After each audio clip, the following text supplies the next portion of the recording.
Who was the greatest warrior? King Leonidas is perhaps the most badass warrior king of all time. We must be diplomatic. And of course, Spartans have the reputation to consider.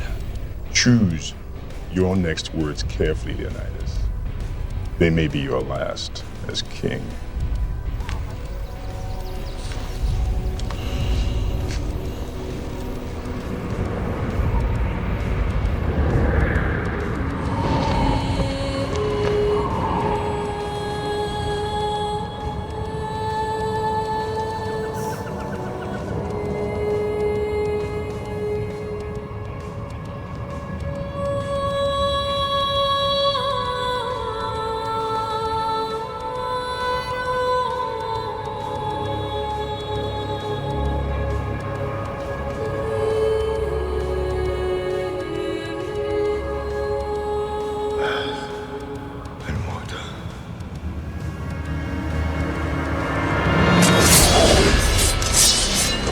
Madman. You're a madman. Air and water. But you'll find plenty of both down there. No man, Persian or Greek, no man threatens a messenger. You bring the crowns and heads of conquered kings to my city steps. You insult my queen. You threaten my people with slavery and death. Oh, I've chosen my words carefully, Persian. Perhaps you should have done the same. This is blasphemy. This is madness.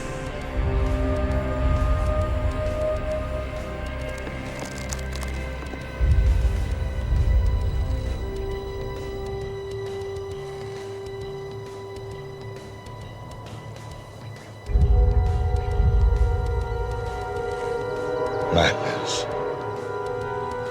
This is Sparta! Spartans were born to fight, and fight he did. Leonidas gets word the Persians are on the way. They consult the oracle. Oracle says to save Sparta, Spartan king must die. Leonidas says, say less. Takes 300 Spartans, meets up with some other Greeks on the way to Thermopylae. It's estimated that there was roughly 7,000 Greeks for 70 to 300,000 Persians. Even with the extreme difference in numbers, the narrow passage worked like a charm. For 7 days anyway. A Greek trader showed the Persians a way through the mountains, and unable to fight from both sides, Leonidas orders the Greeks to fight another day.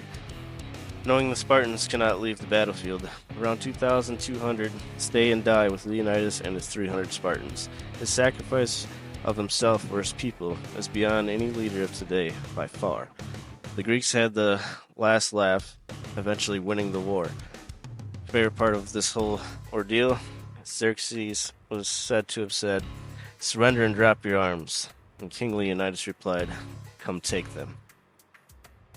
Miyamoto Musashi, born 1584, was arguably the samurai of all samurais.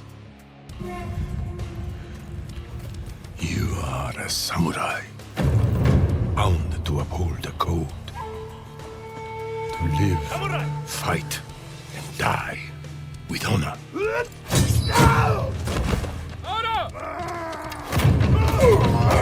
If you stray from this path, what will you become?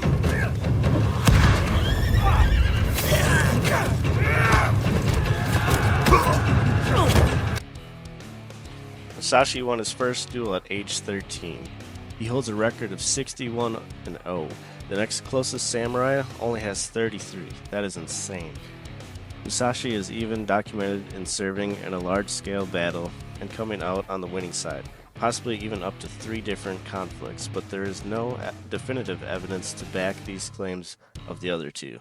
Later in life, Musashi becomes more of an artist and philosopher. Perhaps his greatest feat was creating his own martial art style. I am not going to butcher that name. His Book of 5 Rings is a must-read. Musashi lived to be 62 before dying in his hermit cave of lung cancer. Berserker of Stamford Bridge. The Battle of Stamford Bridge took place near the village of Stamford Bridge in 1066. English King Harold Godwinson hears of an invasion from the Norwegian King Harald Hardrada. Among others, King Godwinson's brother included in an act of revenge. King Godwinson leaves at once to confront the army, marching 185 miles in just 4 days, in doing so abandoning his preparations for the Norman army which is on its way.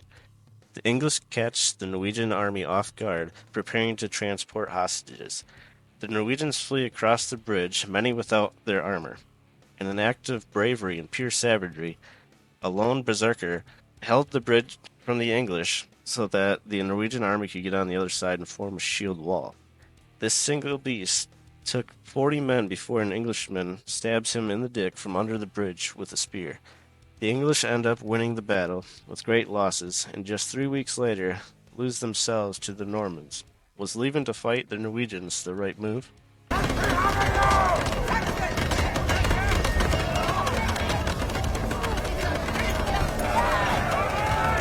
Ragnar!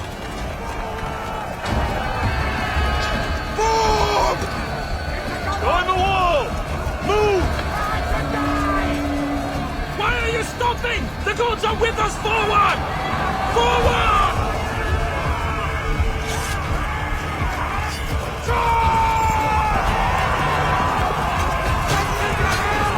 Hold your position! Look you! Raise!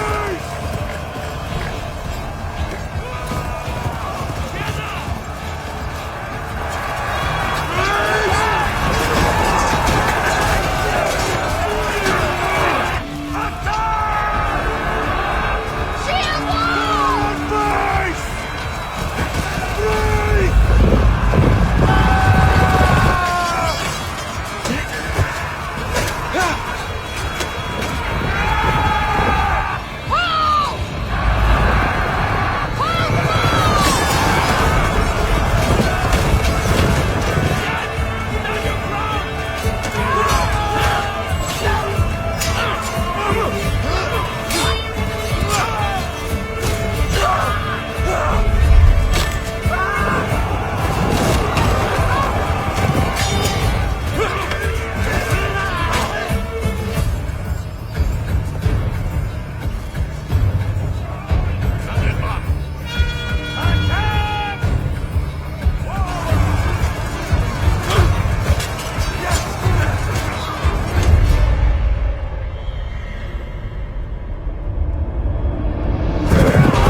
Julius Caesar, born July 12th, 100 BC, was most notably known for being a Roman general and statesman.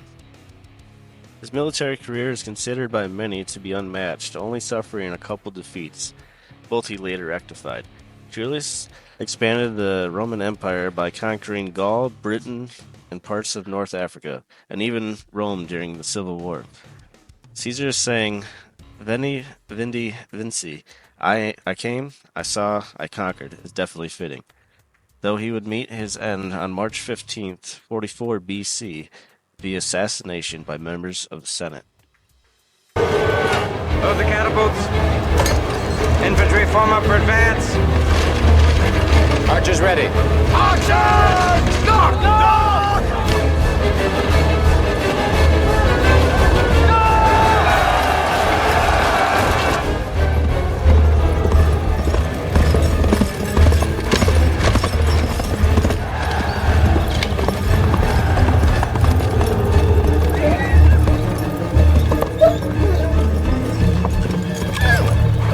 Atlas!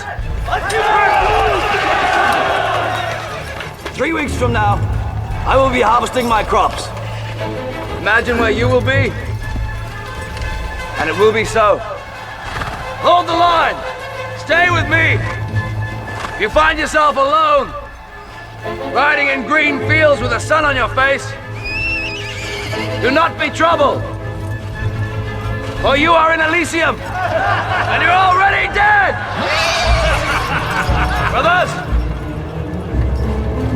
what we do in life echoes in eternity.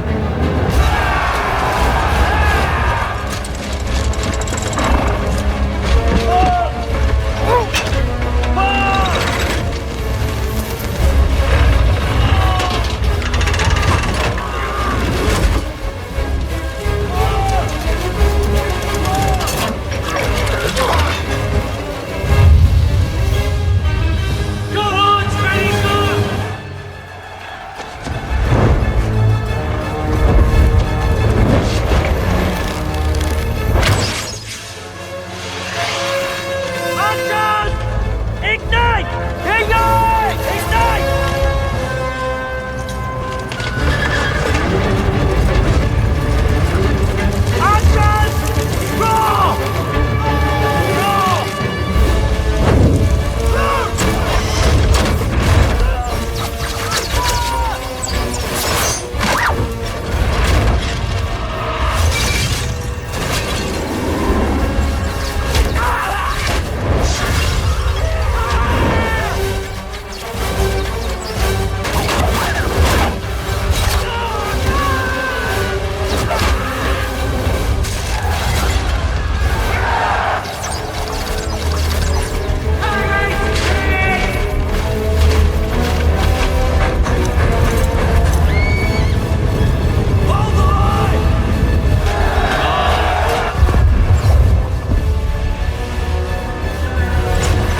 it's a hard pick.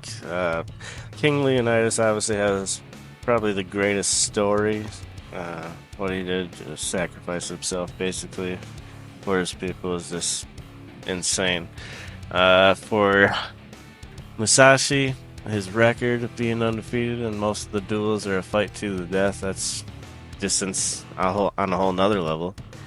The Berserker of Stanford Bridge, obviously another sacrificial type thing, knowing he's most likely going to die, but he did it for his people, so at least they had a chance. One man to kill 40 when they're all storming him is insane as well. But and then Julius Caesar, his whole career was crazy, and to be killed by his own people, that's pretty sad. But those were Roman times. If I really had to pick one, I guess I would King Leonidas. Who's your pick? Let me know in the comments, and let me know what you want to see next.